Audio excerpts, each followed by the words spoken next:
I was a final year student in Glasgow, and the BBC had been reporting about fisheries problems and how fishermen had been catching the wrong fish and throwing them back dead.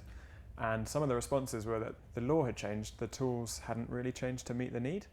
So I was looking at this thinking, well, I've got a year to look at it, and I'm in Scotland, so I can speak to fishermen. So why don't I try and focus on this as my final year project? The Dyson Award came along and it looked like a really great opportunity to not only really sort of think about the story behind it and actually communicate that to people, but also get some money to maybe make some prototypes and go on from there. Sort of involved building some things from scratch in tiny workshops in London and then submitting it to the competition. The first things that we ever built were called escape rings, and they look like this. And essentially all you've got in there are some lights and some batteries, and you can basically turn it on and off, put them in a net. So you can mount them like this. And the original idea was that you would have these so that when the mesh was pulled tight and the fish couldn't get out, you would hold them open. It was like a porthole or escape sign. So you can see it's all rounded and it's all sort of like very flat, and there aren't any edges that a fish could get caught on, because what you get, even through normal fishing net, is that they get caught on these bits here and they get injured. So we were trying to cut down the chance of that happening. Young's approached us and said we're really keen on getting involved in gear selectivity work, and it just so happened that Dan had got involved with us from the other side of it, saying I've got this idea and I'd really like to see if it works, and it came together from there really. I'd been speaking with Sam Elliott at Cefas for a little while then, and she said, well, they've expressed an interest, we should arrange a meeting in Grimsby. Young's provided us with the funding to do the work, so then it was all a case of trying to find a vessel who would be really keen on getting involved, who would be able to take the lights to sea with us and take a couple of observers as well, and see whether this had any potential. And for this experiment that we did with Young's and Cefas, we actually stuck with that. So we made a much simpler version of these things that could again bolt onto the nets. They've got like wireless charging and stuff, so it's much easier to use. So you throw them in, they light up, and you see what difference it makes to the catch. We sailed with fishing vessel Providence from North Shields. We took the lights with us for the day and attached them to one side of the net. Providence is a twin rig trawler.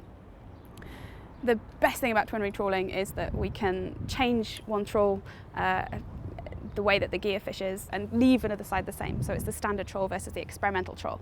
You've got it in real time, they tow next to each other. Really the only thing that changes is what's in the trawl, and actually then you can start to see, well, if this was one of the significant changes versus the minor ones, then that must be what's making the difference to the catch. This is a square mesh panel. This is where we had the lights. On these corners, the bottom corners, and two in the middle. So what's the idea of a square mesh panel then, Nige? The square mesh goes opposite way to the diamond mesh. Where the diamond's like that, it kind of cut. So fish can't get out. Fish can't get out there, but when it's like that, the small fish can swim out. And this is supposed to let the small fish escape. Supposed to let the small fish out. But how do the small fish know to come out of here? Like, they don't really. So ideally, if we light this up, they can come through. That out and have the camera here, facing down the tunnel. Yeah. You'd be able to see. Yeah, yeah. Which we did see a little bit. If we got a load of the small fish out, apart from perhaps making your boat a more solid future with a discards ban, do you think you'd see like an extra quality benefit in the catch if they're not bashing around? It's not as much as you chafe about. Yeah, so you would maybe quality. Yeah, cool, yeah. And what about the crew? Is it going to be easier to sort? It'll be easier for the crew because we know rubbish. Yeah, so less time sorting. Just less time sorting.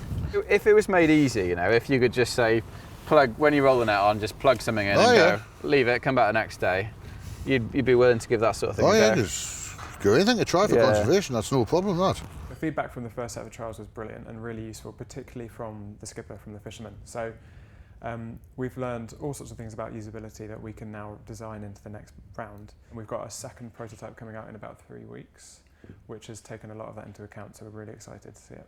There's a massive potential for using lights on trawls, and not just in prawn fisheries, in other fisheries as well.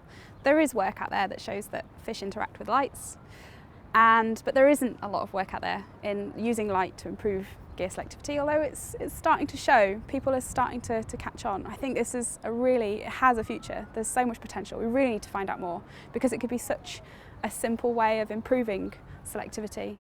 The relationship with Young's has been great. I think not only to have a partner who has offered us resources to really try this stuff out and the time to develop it, but also people like Dave who have these amazing skills that they can bring to the whole collaboration.